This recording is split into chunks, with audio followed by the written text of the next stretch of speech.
Ndugu zangu, habari za wakati huu.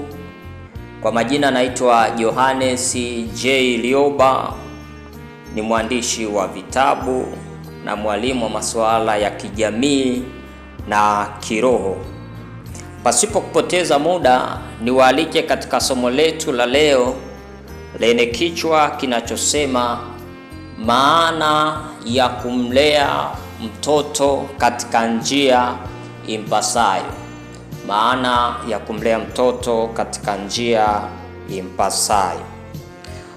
Wazazi wengi wanaposoma Mithali 22 na ile aya ya 6 inayosema mlee mtoto katika njia impasayo, naye hataiacha hata atakapokuwa mzee, wanafikiri kwamba kumlea mtoto katika njia impasayo ni kumpeleka katika shule nzuri za gharama kubwa, ni kumvalisha mavazi ya gharama, ni kumpatia pocket money, ni kumpatia chochote anachokihitaji.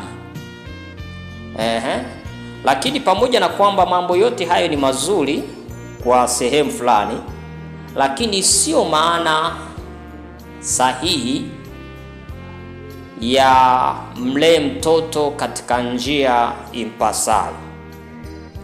Aya hii ya mlee mtoto katika njia impasayo, naye hataiacha hata atakapokuwa mzee, ina maana kubwa sana na ina maana zaidi ya wazazi wengi wanavyofikiria na wanavyowalea watoto wao.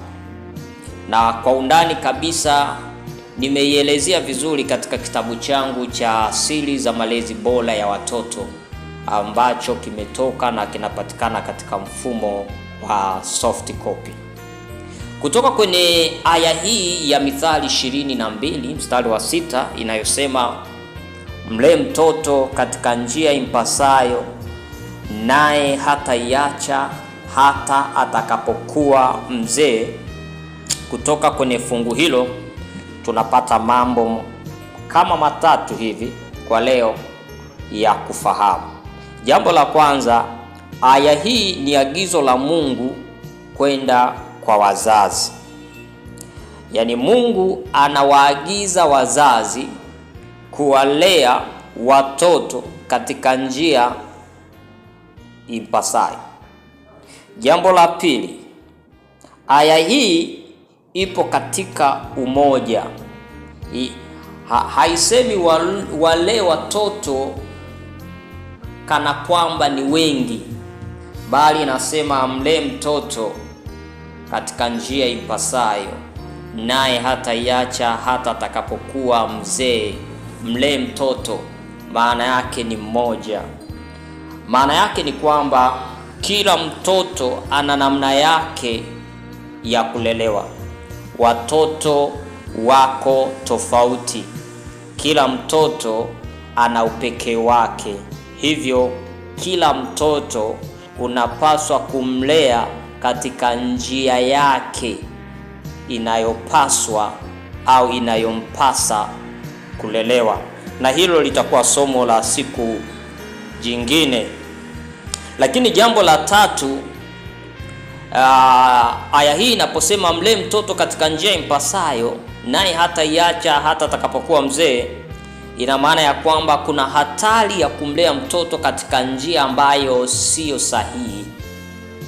Na ukisoma Mithali sura ya 14 na ule mstari wa 12, neno la Bwana lasema iko njia.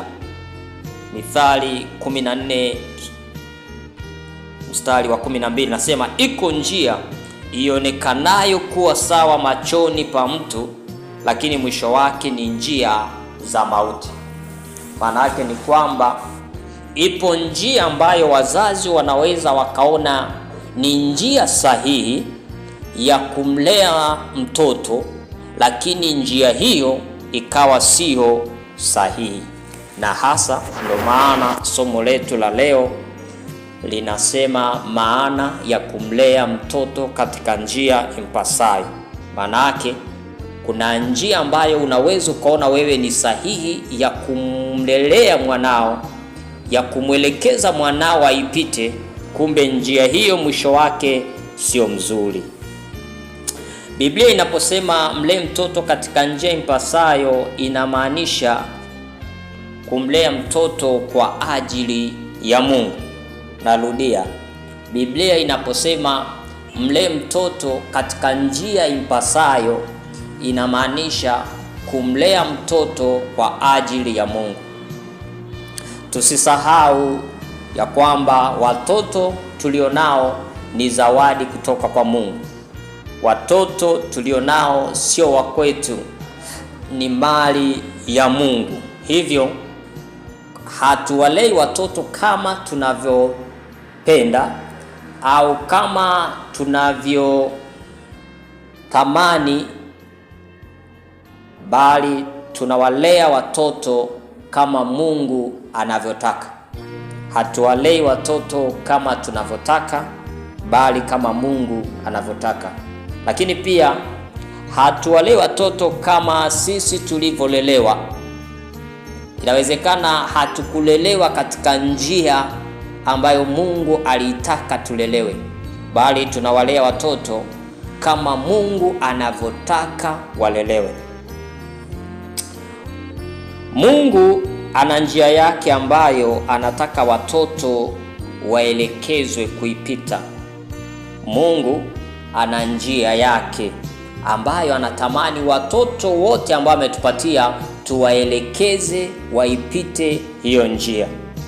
Ukisoma Yohana 14 na ule mstari wa 6, neno la Bwana linasema, Yesu akawaambia, mimi ndimi njia na kweli na uzima, mtu haji kwa Baba ila kwa njia ya mimi. Maana yake Yesu ni njia ya kweli na uzima. Maana yake ukitaka mtoto wako akue katika kweli, akue katika uzima, jibu ni kumwelekeza kwa Yesu. Lakini pia anasema mtu haji kwa Baba ila kwa njia ya mimi. Kumbuka nimesema Mungu ana njia yake ambayo anataka watoto waelekezwe kuipita. Na aya hii inatuambia mtu hawezi kufika kwa Baba hadi pale atakapopita kwa Yesu.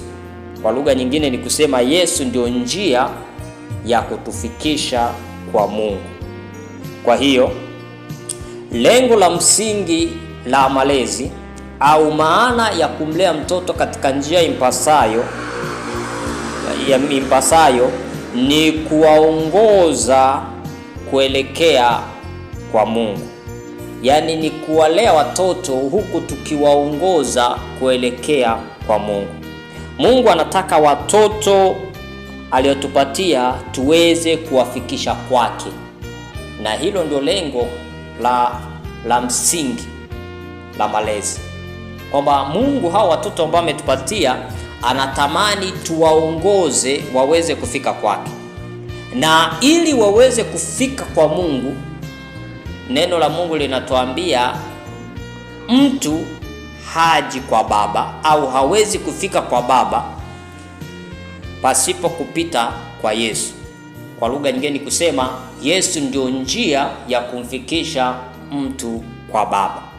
Au tunaweza kusema kumlea mtoto katika njia impasayo ni kumlea mtoto huku tukimuongoza au tukimwelekeza kwenye msalaba wa Kristo. Maana Kristo ndio njia ya kumfikisha mtoto kwa Baba. Hiyo ni maana ya kwanza ya kumlea mtoto katika njia impasayo. Ipo maana nyingi, lakini nimetamani kwa leo tupate hilo dogo ya kwamba kumlea mtoto katika njia impasayo ni zaidi ya kumpeleka shule nzuri, ni zaidi ya kumlia chakula kizuri, ni zaidi ya kumpenda na kumpatia vitu vya ulimwengu huu, ni zaidi ya hapo. Na siku nyingine tutaendelea na somo hili, na kulingana na muda ningependa tuishie hapa kwa leo, ila kama unataka kuendelea kujifunza mada hii na mada zingine za malezi ya watoto, unaweza kujipatia nakala ya kitabu changu kipya kinachoitwa Siri za Malezi Bora ya Watoto. Kitabu hiki kinapatikana katika mfumo wa soft copy kwa shilingi 7,000 tu za Kitanzania. Ni kitabu bora ambacho hautajuta kukinunua na kitakusaidia kuwalea wanao. Kumbuka, mtoto kwa mama hakui, mtoto kwa baba hakui. Haijalishi una mtoto wa miaka mingapi, haijalishi ulikosea katika malezi kiasi gani, kitabu hiki kina ufunuo wa kiungu kuhusiana na masuala mazima ya malezi ya watoto. Na nipende kukushukuru kwa kutenga muda wako na kufuatilia somo hili. Usisahau kulike, kushare, kukomenti na kusubscribe ili masomo mengine yatakapokuwa yakipandishwa basi uwe wa kwanza kuyaona na kujifunza. Mungu akubariki sana. Mungu abariki kazi za mikono yako. Mungu abariki uingiapo na abariki utokapo. Ni katika jina la Yesu Kristo. Amina.